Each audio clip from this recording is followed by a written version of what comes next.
Hello. ఎవరండి call చేశారు? అన్న నమస్తే అన్న. నమస్తే, చెప్పండి. అన్న మీతో ఎప్పటి నుండో మాట్లాడదాం అనుకున్నాను అన్న. నా పేరు చంద్రశేఖర్ అన్న. మాది మచిలీపట్నం. చెప్పండి.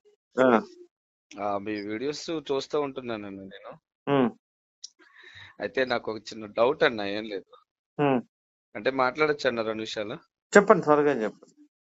అన్న ఏం లేదు, ఇప్పుడు ఆ, అంటే సమాజాన్ని పాడు చేసేది ఆ, ఏదైతే ఉందో దాన్ని అరికడతాకి మీరు ఎక్కువగా ప్రయత్నం చేస్తా ఉన్నారు. ఉమ్, బట్ సమాజాన్ని పాడు చేసేవన్నీ కూడా కేవలం గ్రంథాలే అని మనం ఆలోచన చేస్తే ఎలా ఉంటుందా అని ఒకసారి మీతో కనుక్కుందాం అని చేశానన్న నేను. ఉమ్, ఉమ్, అదే అన్నప్పుడు సమాజాన్ని పాడు చేసేదైతే ఇప్పుడు భారత రాజ్యాంగం ప్రకారంగా ఎలవ్ చేయదు కదన్న అవి. ఉమ్. అదన్నా నేను అడిగే ప్రశ్న. సరే అండి, ఓకే, రైట్. ఏనా? సరే అండి, ఓకే, రైట్. అదే కదా అన్న, మీరు నాకు ఒక సమాధానం చెప్పండి అన్న. ఎందుకంటే దేని గురించి? అదే ఇప్పుడు ఒకవేళ ఏ గ్రంథం అయినా, అది బైబిల్ కావచ్చు, రామాయణం కావచ్చు, భగవత్ కావచ్చు, ఆల్వేస్ గ్రంథాలు ఏవైనా కూడా సమాజాన్ని పాడు చేసేవి అయితే అవి ఎలా చేయరు కదని అంటున్నానన్న. ఎలా చేస్తారు కదా, వాళ్ళ ఇష్టం అది. అంటే నేను అనేది ఏంటంటే అన్న, ఎలా చేస్తారు అనేది మంచిని ఎలా చేస్తారు కానీ చెడుని ఎలా చేయరు కదన్నా. అది చట్టానికి వ్యతిరేకం కదన్నా. మీరు ఒకసారి ఖురాన్ చదవండి. హిందువులను కాఫీర్లను చంపండి, ఆ, అల్లా నమ్మని వాడిని చంపండి అని రాసింది దాంట్లో. అయ్యో, అది అది దాన్ని ఏమంటారంటే అన్న మూర్ఖత్వం అని అనుకుంటాం అన్న మనం. కానీ నేను ఇప్పుడు ఒక్క ఏమంటానంటే నిమిషం, ఏమండి, మీరు మీరు ఊరికనే వాదం చేయకండి. లేదు. మీరేం అడిగారు క్వశ్చన్? అలా ఉంటే రాజ్యాంగం అమలు చేయదు కదా అన్నారు.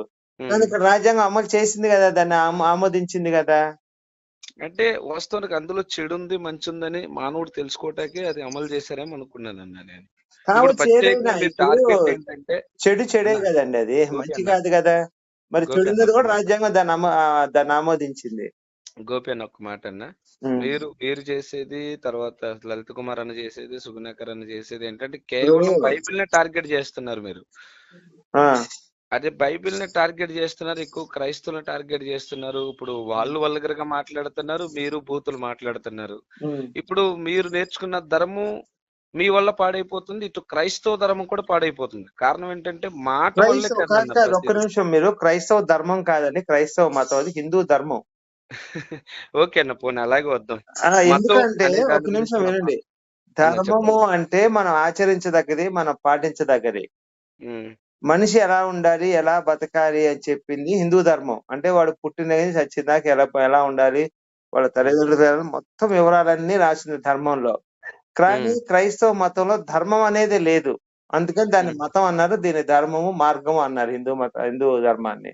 మీరు కూడా ఒకప్పుడు బాగా బైబిల్ చదువునోళ్ళే కదన్నా. ఇప్పుడు మీరు మీకు కూడా ఎందుకు ఏం అందులోనే. కావాలి, నాతో మీకు ఏం కావాలి నా దగ్గర నుంచి? మీరు నేను అడిగే ప్రశ్న ఏంటంటే కేవలం ఒక క్రైస్తవుల మీద, ఒక బైబిల్ మీద ఎందుకు టార్గెట్ చేస్తున్నారు అనేది నాకు కొంచెం మత మార్పిడి చేస్తున్నారు కాబట్టి. లేదన్న. ఇప్పుడు నేను హిందూనన్న. వాస్తవానికి నా కష్టాలు ఉన్నప్పుడు మరి ఎవరు నన్ను ఆదుకోవాలా, ఆ. నన్ను ఎవరు ఓదార్చలేదు. తర్వాత ఏదో ఒక పత్రిక ఇచ్చారు, దాని వల్ల నేను చాలా ఓదార్చబడ్డాను, చాలా నేను చచ్చిపోవాల్సిన బతికాను. కాదండి, మీరు హాస్యాస్పదంగా మాట్లాడకండి. హాస్యాస్పదం కాదండి, ఒక్క ఇది నిమిషం, వాస్తవం. నేను చెప్పేదేనండి. నేను మన అప్పుల్లో కష్టాలు ఉన్నప్పుడు ఎవరు వచ్చిన వచ్చి నన్ను అరే ఆదరించలేదు. వినండి, మీరు అడిగారు నన్ను ప్రశ్న. అన్న చెప్పండి. ప్రపంచంలో అప్పు లేని వ్యక్తి ఎవడైనా ఉన్నాడా? ఫస్ట్ పాయింట్ నాది. కష్టాలు లేని వ్యక్తి ఉన్నారన్న. వినండి. కష్టాలు లేని చెప్పండి. వ్యక్తి ఎవడైనా ఉన్నాడా? కష్ట సుఖాలు, రోగాలు, రుసులు రాని మనుషులు ఎవరైనా ఉన్నారా? అవునన్న. ప్రపంచంలో ప్రతి ఒక్కడికి అప్పులు ఉంటాయి, అప్పులు తీరుస్తాడు, మళ్ళీ చేస్తాడు. కొంతమందికి అప్పులు ఎక్కడో నూటికో కోటికో అప్పులు అనేది లేకపోవచ్చు. ప్రతి ఒక్కడికి అప్పు ఉంటది, ఫస్ట్ పాయింట్. రెండోది ఓకే. వచ్చేసి, మనం పుట్టిన తర్వాత మన కష్టాలు వస్తాయి, నష్టాలు వస్తాయి. రెండో పాయింట్. ఓకేనా? మూడో ఓకే. పాయింట్ వచ్చేసి, మనం మనుషులం కాబట్టి జంతువులకైనా దేనికైనా రోగాలు, రుస్లు అన్ని కామన్ గా వస్తాయి. నాలుగో ఓకే. పాయింట్, మనం భూమి మీద ఎంతకాలం బతకాలి దేవుడు నిర్ణయించి ముందరే పంపిస్తాడు మా హిందూ ధర్మం ప్రకారం. ఓకే. అందుకని చెప్పి మేము ఎంతకాలం బతుకుతామని దేవుడి చేతిలో నిర్ణయించబడుతుంది అది. మేము దేవుడి ఓకే. పక్కన ఉన్నా, దేవుడి ముందున్నా సరే, దేవుడు మాతో మాట్లాడుతున్నా సరే, ఆ టైం వస్తే మేము ఖచ్చితంగా చచ్చిపోతాం. ఇది మేము నమ్మిన ఓకే. కర్మ సిద్ధాంతం. ఇప్పుడు ఓకే. మీరు చెప్పండి, మీకు అప్పులు ఉన్నాయి అన్నారు. ఉమ్. అప్పులు ఎందుకు అయినాయి అసలు? అది ఆలోచించుకున్నారా మీరు? అప్పులంటే నాకేదో వ్యక్తిగతంగా అప్పులు కాదన్న. ఆ, వాస్తవానికి బంధువులు, స్నేహితులు, నమ్మినోళ్ళు వీళ్ళ వల్ల నేను ఉమ్, చాలా రకాలుగా మోసపోయాను. మరి ఉమ్. మా మా హిందూ ధర్మం వాళ్ళే, వాళ్ళ పూజలు చేసేవాళ్ళే నేను వాళ్ళు. ఒక్క మాట చెబుతా. సరే సరే, మీరు చెప్పారు. ఒక్క నిమిషం అన్న, మీరు మాట్లాడే కదా, ఒక్క నిమిషం. ఉమ్. మరి ఆ టైంలో నన్ను ఎవరు ఆదుకోలేదన్న. నేను చాలా మంది, నేను రకాల రకాలకి వెళ్ళాను. అరే మీరు నేను కూడా మా పూజలు ఒక్కటే చెప్తా, చేసేవాళ్ళేనా? మోసం మరి చేసేవాడు దేవత తెలివితేటలు కాదు. దేవుడైనా కూడా ఆదుకోవాలి కదన్నా నన్ను. కాదు కాదు, ఒక్క నిమిషం. మోసం చేసేవాడు తెలివితేటలు కాదు, మోసం పోయేవాడు అమాయకం. అదే అంతే అమాయకుడు కదన్నా. కాబట్టి మీరు అమాయకులు కాబట్టి మీరు మోసపోయారు. తెలివైన ఎవడు మోసపోడు. అలా కాదని నేను ఉమ్. నమ్మానన్నా. ఎవరు వీళ్ళు నమ్మారు? మంచిగా పూజలు చేస్తున్నారు, నేను నా ఊళ్ళని నమ్మాను మొత్తం. మీరు నా పూజలు చేస్తే బంధువులని దేవుడు ఎక్కడ నమ్మాను. హిందూ ధర్మంలో చెప్పాడా? పూజలు చేస్తే మీ కష్టాలని నేను తీరుస్తాను, మీరు నా కొబ్బరికాయ కొట్టండి అక్కడ హిందూ గ్రంథాల్లో రాసిందా? అని మీరే అన్నారు కదన్న. ఇప్పుడు మరి ఎవరు? నాకు తీర్చలే కాబట్టి నేను అందులోకి వెళ్ళానన్నా. అప్పులు తీరిస్తే అప్పులు ఇప్పుడు తీరు దేవుడు ఎక్కడ చెప్పాడండి? ఇప్పుడు అప్పుడు మీరే నువ్వు అంటారండి, మీరు పూజలు కాదండి. చేస్తే కష్టాలు నాకు పోతే నష్టాలు పోతే అని అన్నారు కదన్నా. ఒక్క నిమిషం, మీరు నాకు అందులో తీర్చలే కాబట్టి మేము క్రైస్తవుల్లోకి వెళ్ళానన్నా. ఒక్క ఇప్పుడు నిమిషం. దానివల్ల ఏం తప్పు ఉందంటారా ఖచ్చితంగా తప్పే. అన్న? ఇప్పుడు చెప్పండి అన్న, నాకు స్వర్గం కావాలి. ఇప్పుడు మరి ఎవరు ఇస్తారన్నా? స్వర్గ నాకు స్వర్గం కావాలి, ఎవరిస్తారు చెప్పండి అన్న. తమ్ముడు అయితే మీరే నిన్ను చెప్పండి, నేను ఏ దేవుని నమ్మితే కాదు వాస్తవం. ఒక్క కాదు, నిమిషం గోపేనా, మీరు నువ్వు నేను ఏ చాలా దేవుని నమ్మితే కాదు కాదు, స్వర్గానికి ఒక్క వెళ్తానో నిమిషం విను చెప్పండి తమ్ముడు. అన్న. నువ్వు చెప్పండి. చాలా అమాయకుడివి, ఫస్ట్ పాయింట్. రెండో అవునా? పాయింట్ వచ్చేసి, నేను ఏసీ కొనుక్కుంటా 40,000 పెట్టి, ఒక 3 లక్షలు ఉమ్, పెట్టి కారు కొనుక్కుంటా. ఏ ఉమ్, ఉమ్, ఇప్పుడు నాకు అప్పు అయింది, నా దగ్గర కట్టే ఉమ్, స్తోమత లేదు. ఉమ్, నీ బోటోడు ఇచ్చి నాకు పత్రిక ఇచ్చాడు, అన్నా నీ ఉమ్. కష్టాలు పోతే ఈ నమ్ముకుంటే అని చెప్పాడు. అవును, ఆ పత్రిక తీసుకుంటా, కారులో అవును. నెగ్గొడతా, కార్ ఉమ్, నెంబర్ ప్లేట్ మార్చుకుంటా, ఇల్లు ఉమ్, మారుస్తా, లోన్ తీసుకున్నాడు ఉమ్, దొరకకుండా. ఉమ్. ఇప్పుడు దేవుడు నాకు మంచి చేసినట్టు ఇవన్నీ దొరకకుండా తిరుగుతున్నానుగా ఎవడికి నేను? మరి యేసుని అదైతే నమ్ముకుంటే ఇవన్నీ నాకు ఊరికనే వచ్చినట్టేనా? అలా ఊరికి ఎందుకు వస్తాయి? మరి ఇప్పుడు అదే అమాయకత్వం కష్టపడితేనే అంటే తప్ప. ఇదే. డబ్బులు కష్టపడితే తప్ప అప్పులైనాయి అని అన్న. చెప్పి మతం మారితే ఇలానే ఉంటది మీ ఓటోళ్ళు.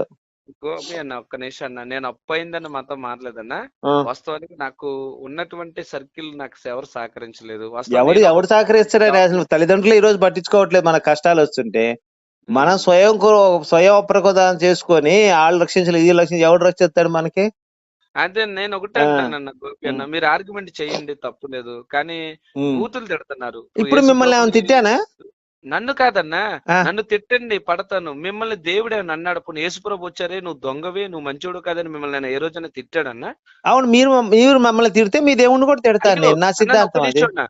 ఆ. నేను ఎక్కడికి వెళ్ళి ఒకటే చెప్తాను, ఏ ఆ. కులాన్ని దూషించొద్దు, ఏ ఉమ్. మతాన్ని దూషించొద్దు, ఏ దేవుళ్ళుగా పిలువబడుతున్న ఎవరిని అది మనం నాకు కాదు, అనుకుంటామా? మీరు చెప్పాల్సింది క్రైస్తవులకు చెప్పాలి ఆ మాట మీరు. అయ్యో, నేను వాళ్ళకే, క్రైస్తువులు కదన్నా, నా ఆ. సర్కిల్లో దరిదాపు చాలా మంది ఉంటారు, నేను వాళ్ళకి చెప్తాను, అమ్మా మీరు గోపి ఆర్గ్యుమెంట్ అన్నను వద్దు. దూషించొద్దు, మీరు సబ్జెక్ట్ అడిగితే దానికి సమాధానం నేను చెప్పండి ఆల్రెడీ చాలు. ఒక క్రిస్టియన్ ఫోన్ చేసి ఇలాగే చెప్పాను అన్న. అన్న, ఉమ్, నువ్వు అలకరగా మాట్లాడావు కాబట్టి అన్న బూతులు మాట్లాడుతున్నాడు.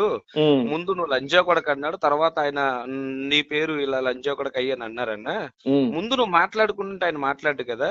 ఉమ్, అలాంటప్పుడు అప్పుడు ఆయన ఏదో బూతులు మాట్లాడాడంటూ నువ్వేదో బూతులు మాట్లాడుతున్న క్రైస్తవునికి ఏముంది? ఉమ్, అలాంటప్పుడు మీ ఇద్దరి మధ్య దేవుని తిడుతున్నారు. ఇప్పుడు యేసుప్రభు ఉమ్, మిమ్మల్ని ఆయన చేశాడు అంటే చేయలేదు. పోనీ మేరీ మాత ఆయన చేసిందంటే అది లంజా అంటున్నారు. ఉమ్, తప్పు కదన్నా. ఉమ్. ఇప్పుడు మన దేవతలు ఉన్నారన్న, మన దేవతల లంచ్ అంటే ఎంత బాధ ఉంటదన్న? మన మేరీ దేవతల మాత మీరు లంచ్ క్రిస్టియన్ అంటున్నారు, గా మారిపోయినప్పుడు, యేసుప్రభు లంచా కూడా అంటున్నారన్న. అది మీరు దేవుని తిట్టొద్దన్న, పాస్టర్లు తిట్టండి, అంటే పోనీ ఒకటి. మమ్మల్ని తిట్టండి. ఉమ్, మేము చేసే పనులన్నీ కూడా అలా ఉన్నాయి కాబట్టి మీరు తిడుతున్నారు. బట్ దాంట్లో డోంట్ వే, ఉమ్. అది రైట్ వే నేను అనేది. కానీ దేవుడు మిమ్మల్ని తిట్టాడా? దేవుడు నేను అదే మిమ్మల్ని చెప్తున్నా, కొట్టాడా? ఒక లంజా మీరు కొడుకుని తీసుకొచ్చి యేసుప్రభుని దేవుడని, దూషించొద్దన్న. అదే ఒక లంజా కొడుకుని తీసుకొచ్చి దేవుడు అని చెప్పి మా ఇళ్ళకి వచ్చి ప్రచారం చేస్తున్నారు, అది తప్పు. అది మీ అది అది దేవుడు అయితే, ఒకటే అంట. మీరు ఒక్క అదే నిమిషం, బూతులు తిడతారు. మీరు ఇప్పుడు నేను దేవుడిని చెప్పనండి, తిడుతున్నారు, మీరు లంజా కొడుకు అయ్యాని అనమాకండి నన్ను. నిజమే ఇప్పుడు కదా, ఆయన ఆయన ఒక నేనన్న మాట దేవుడు కాదు అంతే. ఇది. ఆ నేనంటే మీరు ఖచ్చితంగా బైబిల్లో పోనీ గోపన్న లంజా నువ్వు కొడుకు అనే మాట ఎక్కడ ఉందన్న? పోనీ ఉంది, నేను గోపి అదే చెప్తున్నాను. అన్న మీరు నన్ను చెప్పండి అన్న. ప్రశ్న అడుగుతున్నారు, సమాధానం వచ్చేలోపు మీరు స్పీడ్ అయిపోతున్నారు మళ్ళీ. నేను స్పీడ్ అవట్లేన్న, మీ నుండి సలహా తీసుకోవాలని ఆలోచనతో అదే చేశానన్న. నేను చెప్తున్నా, అదే ఒక్క నిమిషం అన్న వినండి. చెప్పండి ఈ అన్న, లంజా చెప్పండి. కొడుకు అనే మాట నేను కానీ మన భారతీయులు ఎవ్వరు పొరపాటును కూడా యేసుని లంజా కొడుకు అనే మాట అనలేదు.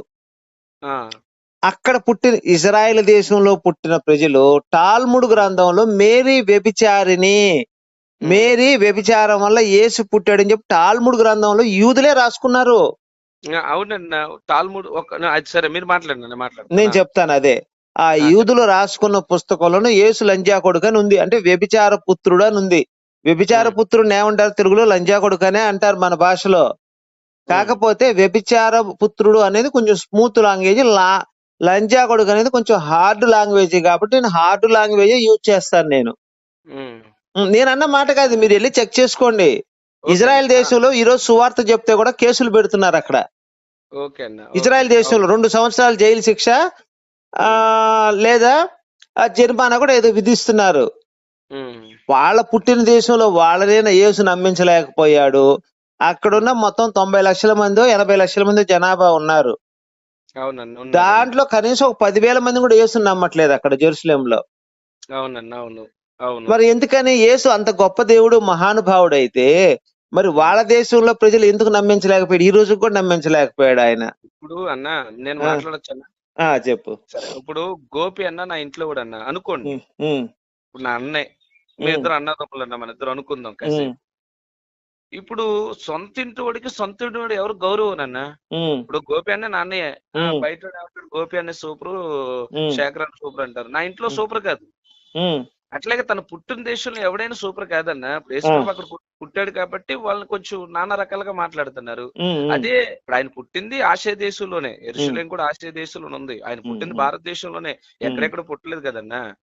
ఎవడైనా ఇప్పుడు సొంత ఇల్లు ఎవడైనా గణహీనుడే కదన్నా. ఇప్పుడు నేను నీ గౌరవం, నువ్వు నా గౌరవం ఊరు. మీరు సొంత ఇంట్లో ఎవరికాడే ఇష్టానుసారంగా మాట్లాడు. నేను అదే చెప్తున్నాను, గౌరవ వీపైనా పర్లేదు కానీ వ్యభిచార పుత్రుడు అని చెప్పి వాళ్ళ పుస్తకంలో రాసుకున్నారు, వాళ్ళు నిర్ధారించుకున్నారు, కంప్లీట్ కన్ఫర్మేషన్ చేశారు వ్యభిచార పుత్రుడు అని చెప్పి. ఒక మాట మరి వ్యభిచార పుత్రుడు అయినప్పుడు వాళ్ళు ఎందుకు గౌరవిస్తారు? వ్యభిచార పుత్రుడు మీరు వాళ్ళు కళ్ళతో చూశారు కాబట్టి. వ్యభిచార పుత్రుడు కాబట్టి ఒక్క నిమిషం నన్ను చెప్పండి మీరు అన్న, చెప్పండి. అక్కడ యూదులే వాళ్ళు యేసును కళ్ళతో చూశారు. వాళ్ళు నువ్వు నేను చూడలా యేసుని. నీకు నాకు ఎవడో యేసు తెలియదు. ఆ బైబుల్ తీసుకొచ్చి మన ఇండియాలో పంచేదాకా నీకు కూడా తెలియదు. ఒక 10 సంవత్సరాల క్రితం దాకా యేసు ఎవడో తెలియదన్న. నిజం, నేను అదే చెప్తున్నా. నీకు నాకు తెలియనోడు వాడి ఇంటి పక్కోడు, వాడి ముందింటోడు, ఆ మొత్తం వాడి జీవిత చరిత్ర అంతా రాసుకొని వాళ్ళ అమ్మ ఎలా ఉంది, వాళ్ళ అమ్మ ఎవరితో తిరిగింది, ఆ పుస్తకాలు మొత్తం వాళ్ళు రాసుకున్నారు అక్కడ. ఆడికి తెలుసా? నీకు నాకు తెలుసా? సరే మాట్లాడొచ్చా? నీకు బైబుల్ తప్ప వేరే తెలీదు. అసలు నేను ఒక్కటే ప్రశ్న ఒక క్వశ్చన్ అడుగుతున్నాను నేను. అసలు యూదులు మొత్తం అపోస్తులు ఉన్నారు. ఎవరు? 12 మంది అపోస్తులు ఉన్నారన్న. వాళ్ళు అసలు బైబిల్ చదివారా? అపోస్తులు యేసు గాని అపోస్తులు గాని బైబిల్ చదివారా? యేసు ప్రభు చెప్పిన బోధలే రాశారు కదన్నా. లెక్క బైబిల్ పౌలు చెప్పిన బోధలు ఎవరికి? పౌలుకి ఏం సంబంధం? అయ్యో అన్న, పౌలు ఉన్నప్పుడు యేసు ప్రభు రాలేదన్న. ఇంకా ఉన్నప్పుడు వచ్చారు యేసు ప్రభు. పౌలు ఎప్పుడు వచ్చాడు? పౌలు ఎప్పుడో వచ్చాడు, తర్వాత వచ్చాడు. ఒక మరి కదా, నేను అదే చెప్తున్నా. యేసు చనిపోయే నాటికి, తమ్ముడు ఒక్క నిమిషం, యేసు చనిపోయే నాటికి అస్సలు బైబుల్ అనేది లేదు. యేసు చనిపోయిన 300 సంవత్సరాల దాకా కూడా బైబిల్ తయారు కాలేదు. కాన్స్టెంట్ అనే రాజు ఏం చేశాడంటే అన్ని సువార్తలు సేకరించి దాదాపు ఒక 180 బైబిల్ సేకరించాడు. ఆయన 180 పుస్తకాలు సేకరించాడు. సేకరించి దాంట్లో 120 పుస్తకాలు తయారు చేశాడు మొత్తం బైబిల్ ని. కాన్స్టెంటైన్ రాజు 120 పుస్తకాలు బైబిల్ ను తయారు చేశాడు. 120 పుస్తకాలు బట్టి ఒక బైబిల్ కింద. తర్వాత దాన్ని 80 పుస్తకాల కింద చేశారు కొన్నాళ్ళకి. తర్వాత 83కి. తర్వాత మళ్ళీ వచ్చిన వాళ్ళు ఏం చేశారు? ఈ మార్టిన్ లోథర్ అనే అతను ఏం చేశాడు? 1500 సంవత్సరంలో 15th సెంచరీలో అసలు ఈ బైబుల్లో ఇవన్నీ కల్పించిన పుస్తకాలు అని చెప్పి దాంట్లోంచి కొన్ని పుస్తకాలు తీసేయమన్నాడు. పోపుతో ఎదురుగా ఫైట్ చేశాడు. పోపు నేను తీనన్నాడు. ఈయనేం చేశాడు? దాంట్లోంచి మొత్తం తీసుకొచ్చి 66 పుస్తకాలు చేశాడు. మరి చేశాడు. తర్వాత 66 పుస్తకాల తర్వాత ఏం చేశాడు? దాన్ని అప్పుడు ఇంప్లిమెంట్ చేయలేదు. 18th సెంచరీలో కింగ్ జేమ్స్ వర్షన్ అనే అతను ఏం చేశాడంటే ఈ ప్రొటెస్టెంట్లు క్యాథలిక్లు విడిపోయారు. ఇక 73 పుస్తకాలు వేరురా బాబు, 66 పుస్తకాలు, 73 పుస్తకాలు ప్రామాణికం కాదు, 63 పుస్తకాలే ప్రామాణికం అని అన్నారు. ఇప్పుడు నేను అడిగే క్వశ్చన్ ఏంటంటే అసలు పూర్వం నుంచి వస్తున్న 108 బైబుల్స్ ఎన్నో ఉన్నాయి. అప్పటి నుంచి ఇప్పుడు 66 పుస్తకాలు అయిపోయినాయి. ప్రకటనా గ్రంథంలో ఉంటుంది ఒక పొల్లు గాని ఒక అక్షరం గాని బైబిల్ నుంచి తీసేయకూడదని. మరి 108 పుస్తకాలని ఈ రోజు 66 పుస్తకాలకు వచ్చింది. మరి దీన్ని ఎలా నమ్ముతాం మనం? అసలు ప్రామాణికంగా ఎలా తీసుకుంటాం? ఓకే అన్న, మీరు అయిపోయిందన్న. ఇంకొకటి 1915 18th సెంచరీలో విడగొట్టేశారు కేథలిక్లు ప్రొటెస్టెంట్లుగా. మరి అసలు ఇవన్నీ దైవ గ్రంథంతో రాసిన పుస్తకాలు అయితే ఎందుకు విడిపోతున్నాయి అన్ని? మరి ఆ విడగొట్టిన అతను ఎవరంటే చెప్పాను కదా, మార్టిన్ లూథర్ అనే అతను. అతను 60 సంవత్సరాల పాటు హార్ట్ అటాక్ తో చనిపోయాడు. 60 సంవత్సరాలకి అతని మీద ఏ తెగుళ్ళు గాని ఏ రోగాలు కూడా రాలేదు. నేచురల్ గా హార్ట్ అటాక్ తో చనిపోయాడు 60 సంవత్సరాలకి హ్యాపీగా. బైబిల్ ప్రకారం పళ్ళు చేర్చినా తీసేసినా సరే తెగుళ్ళు వస్తాయని రాశాడు. మరి మార్టిన్ లూథర్ కూడా ఏం తెగుళ్ళు రాలేదు, చక్కగా ఆయన నేచురల్ గా హార్ట్ అటాక్ తో చనిపోయాడు. 65 సంవత్సరాలు అనుకుంటా, 65. మరి ఇంత కల్పిత పుస్తకాన్ని తీసుకొచ్చి దైవ గ్రంథం దేవుడు నమ్మాలని చెప్తుంటే అసలు ఎలా సాధ్యం ఇది? ఇప్పుడు చెప్పండి దీనికి సమాధానం. ఓకే అన్న, ఇప్పుడు నేను చెప్తానన్న. ఇప్పుడు ఈ మొత్తం 80 పుస్తకాల నుండి 180 పుస్తకం 80 నుండి 60కి వచ్చింది కదన్నా అన్న. చెప్పు. 66 పుస్తకాలకు వచ్చింది కదన్నా. రైట్. ఇప్పుడు ఎవడిష్టం వచ్చినట్టు వాళ్ళు రాసేసుకుని అందులో పెట్టేసుకుని ప్రింట్ చేపించేసుకున్నారు. ఇప్పుడు ఎవరికి నచ్చింది వాళ్ళు చేసేసుకున్నారు. అస్సలు బయటికి తీసుకురాలేదు వీళ్ళు అప్పటి వరకు. ఇప్పుడు కన్స్టెంట్ అని రాజు ఉన్నాడన్నా, తను కూడా ఏం చేశాడో తెలుసు, కొంతమంది క్రైస్తవులుగా చేయటానికి కూడా తను కొంచెం వస్తువులు ఇచ్చి ఆహారం ఇచ్చి కొంతమందిని అలా కూడా మోల్డ్ చేశాడు. కన్స్టెంట్ గురించి కూడా నేను చెప్తానన్నా, నాకు తెలిసినంత మట్టికి. తను కూడా కొంతమందిని ఇప్పుడు సండే కూడా వస్తువుని సూర్య దేవత ఆరాధన అనేది కూడా పెట్టాడు. గాని కొంతమంది ఏం చేశారంటే దీన్ని కూడా ఇది కూడా యేసు ప్రభువుని ఆరాధించే రోజే, ఇదిగో మీరు అలా చేయండి అని చెప్పి కొంతమందిని ఇలా ఆక్యుపై చేసినట్టుగా మనం చరిత్ర గ్రంథాలు ఉన్నాయి. ఇప్పుడు ఎవరికి నచ్చినట్టుగా వాళ్ళు గ్రంథాలు చేసేసారు. గాని అసలు దైవ గ్రంథం అనేది ఇప్పుడు అసలు గ్రంథం బయటకు వచ్చింది అనేది నా ఉద్దేశం అన్న. ఏంటది? ఇప్పుడు అసలు 66 పుస్తకాలు అనేది స్టాండర్డ్ అనేది నా ఉద్దేశం.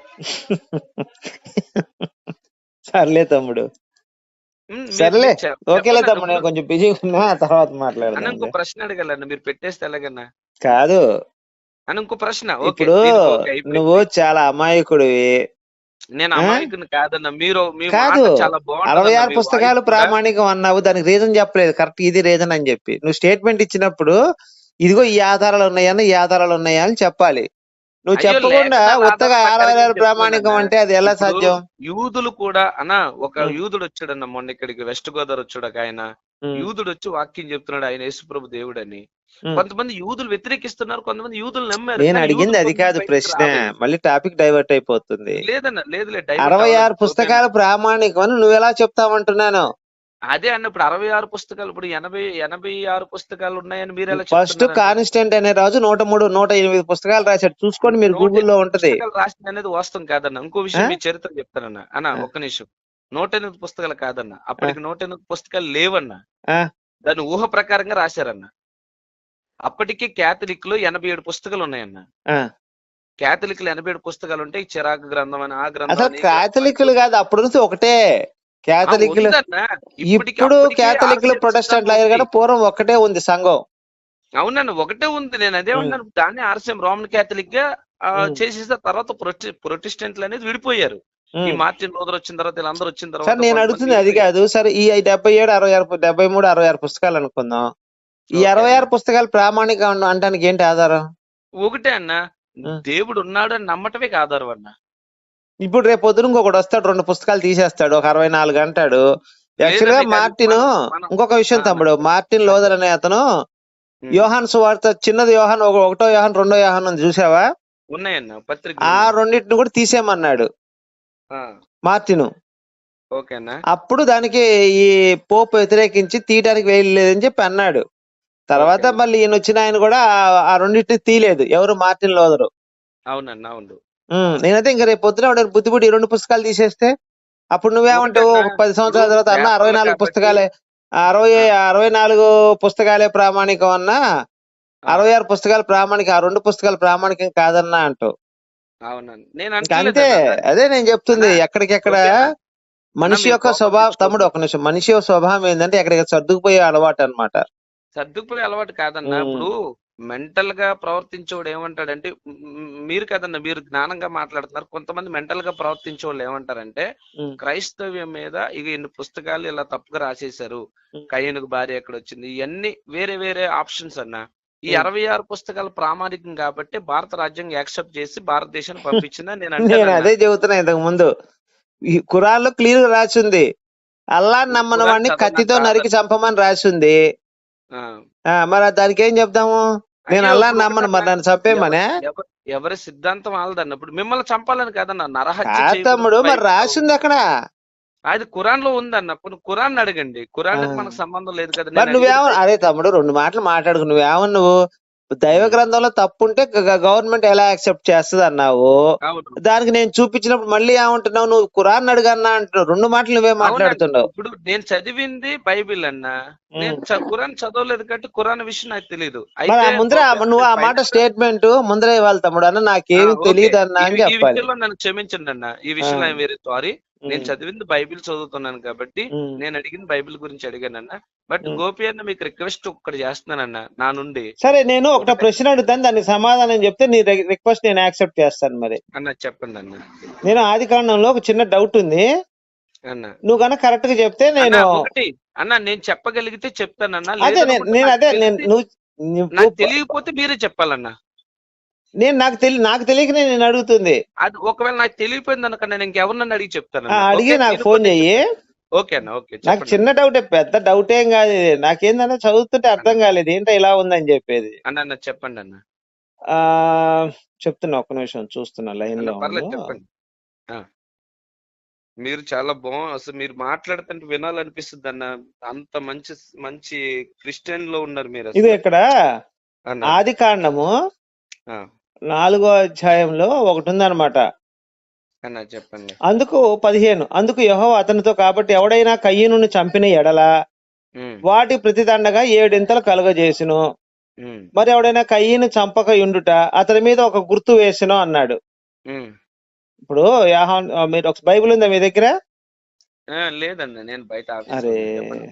ఆది కాండము మీరు 4వ అధ్యాయం తీయండి ఒకసారి. బైబిల్ యాప్ కూడా లేదా? నా చిన్న ఫోన్ అన్న, బైబిల్ పెద్ద ఫోన్ కదన్న. ఉమ్. అన్న ఇదిగో పర్లేదు చెప్పండి అన్న, మీరు ఆది కాండము 4:15, అందుకు యెహోవా అతనితో, కాబట్టి ఎవడైనా కయ్యను చంపిన వాడికి ప్రతిదండ 7 ఇంతలు కలగజేయుదును. మరి ఓకే. ఎవడైనా కయ్యను కనుగొని అతన్ని చంపక ఉండినట్లు యెహోవా అతనికి ఒక గుర్తు వేసును. అవునన్నా. అంటే నా డౌట్ ఏం లేదు. అన్న ఇప్పుడు భూమి మీద ఉంది ముగ్గురు, ఆదాము, అవ్వ, కయ్యను. అవునన్నా. కయ్యన్ని చంపకుండా యెహోవా గుర్తేశాట. ఉమ్. మరి మున్నది ముగ్గురైతే కయ్యన్ని ఎవరు చంపుతారు? అసలు ఈ గుర్తు ఎందుకు వేశాడు యెహోవా? ఈ నొసట మీద వేసిన గుర్తు అన్న. కాదు, ఎక్కడ వేశాడు రాయలేదు ఇక్కడ. ఓకే అన్న. నేను చదువుతాను. మరియు ఎవడైనను కయ్యనుని కనుగొని అతన్ని చంపక యుండునట్లు యెహోవా అతనికి ఒక గుర్తు వేసెను. ఓకే అన్న. ఎక్కడ వేసాడు ఏం రాయలేదు, అతను గుర్తు వేసాట. అవునండి. అంటే అప్పటి రోజుల్లో చొక్కాలు ఉండవు కదా, మరి చొక్కాలు లేకుండా ఊరినే వీళ్ళు ఆదాము అవ్వలు కూడా ఏదో చర్మపు చొక్కాలు, చర్మపు లాగులు వేసుకొని తిరిగారు వీళ్ళు. ఓకే అన్న. బహుశా కయ్యను కూడా ఏమన్నా చర్మపు చొక్కా వేసుకుండొచ్చు, లేకపోతే ఏదైనా టవల్ కట్టుకొని, లేకపోతే జంతు చర్మం కట్టుకొని టవల్ లాగా ఉండొచ్చు. అవునన్న. నేను అడిగేది నువ్వు గుర్తు వేసాడు. సరే, అది భుజం మీద వేసాడా చేతి మీద వేసాడో తెలియదు. ఓకే అన్న. ఉన్న జనాలు ముగ్గురైతే ఇతను ఎవరు గుర్తుపడతారు, ఎవరు చంపుతారు? ఓకే అండి. అదొకటే కదన్న మీ ప్రశ్న? అవును. గుర్తు ఎందుకు వేసాడు అనేది కావాలి. ఓకే అన్న. నేను నాకైతే దీనికి అంతగా లోతుగా తెలియదన్న, కొంత వివరణ తెలుసు. దాని గురించి మీకు లోతుగా తెలుసుకుని నేను మీతో ఒకసారి ఫోన్ చేస్తాను. నా డౌట్ ఇదే. ఇప్పుడు జనం ఎంతమంది ఉన్నారు భూమి మీద నీ లెక్క ప్రకారం? నీకు తెలుసా బైబిల్? అంతగా తెలియదన్న, మీరు ఎక్స్ప్లెయిన్ చేస్తూ ఉంటున్నారు కదా, నేను మాట్లాడుతున్నాను అన్న. అదే, భూమి మీద ముగ్గురే ఉంటారు, ఆదాము, అవ్వ, కయ్యేను. హేబేలును చంపేస్తాడు కయ్యేను. అవునన్న. దాని శిక్షగా ఈయన దేశదిమ్మరి అయిపోయిన చెప్పించి ఈయనకు ఒక గుర్తు వేస్తాడు. అవునన్న. ఆ గుర్తు ఎందుకు వేస్తారు అంటే ఎవరు చంపకుండా వేస్తారు. నా డౌట్ ఇది. ఓకే అన్న, గుర్తు ఎందుకు వేసారు అనేది డౌట్. ఓకే, యెహోవా గుర్తు వేసాడు అంటే ఈ గుర్తు చూసి చంపకుండా ఉంటారని చెప్పి. అవునన్న. అవునవును. ఎవడైనా చంపదలుచుకున్నప్పుడు ఆ బాడీ మొత్తం ఎక్కడ గుర్తులు ఎవడు వేసాడు ఎతకడగా టపక్కన పొడిచేస్తాడు. అంతేకన్నా వేసేది ఎక్కడ నొసట మీద లేకపోతే. నేను అందుకే నేను తాగుబోతులు రాసిన ఊరిని అనలేదు తమ్ముడు. ఇలాంటి పుస్తకాలు నేను అందుకే అంటాను. ఉన్న ముగ్గురికి ఒక గుర్తు ఏంది వాడు అసలు దేశదిమ్మరి అంటే అర్థం ఏంటి? ఏంటి చెప్పు తమ్ముడు, దేశదిమ్మరి అయిపో అన్నాడు. ఉన్నదే ముగ్గురు, అని మీరు చెప్పండి అన్న, పర్లేదు చెప్పండి. ఉన్నది భూమి మీద ముగ్గురు తమ్ముడు. ఆ, దేశ దిమ్మరంటే ఎవడైతాడు ఉమ్. చెప్పు మాట. అదే అన్న, ఇప్పుడు అక్కడ ఉన్నది ఇప్పుడు ముగ్గురే కదన్నా. నేనున్నాను, నన్ను దేశ దిమ్మరని చెప్పించాడు అనుకో యెహోవా, ఆ, అంటే నాకు ఇల్లు స్థలము ఏం ఉండవు, ఇంకా ఉమ్. ఇంకా ఎక్కడెక్కడ తిరుగుతూ తిరుగుతా ఉంటారు. ఉంటాను. ఆ, మరి అసలు ఈ భూమి మీద ఎవడు మనుషులు లేడు, ఎవరితో తిరగాల్సిన పని లేదు, ఏమీ లేదు. ఎక్కడ చెట్టు కింద గుహలో ఉండొచ్చు వీడు పోయి. ఉమ్, అలాంటి వాడు దేశ దిమ్మరయ్యని చెప్పించటం ఏంది, వాడి మీద ఒక గుర్తు వేయటం ఏంది, ఆ ఉమ్. గుర్తు చూసిన వాళ్ళు చంపకుండా ఉండటం ఏంటి, అసలు ఈ భూమి మీద ఎంతమంది ఉన్నారు, ఏంటి కథ, ఏంటి కమామేసి నాకు అర్థం కాలేదు ఎప్పుడు కూడా చదువుతుంటే. ఓకే అన్న, మీరు మీరు దీనికి నేను ఒకసారి నేను ఆధారాలు తెలుసుకుని, ఉమ్, ఓపి అన్న, మీకు ఉమ్, తప్పకుండా నేను చెప్తానన్న. అయితే ఉమ్. ఇంకో అంటే ప్రశ్న. నోటికి వచ్చింది మనం ఏదో వచ్చేసి అన్న అదన్నా ఇదన్నా కాదు, బైబిల్ రెఫరెన్స్లతో చెప్పాలి నాకు.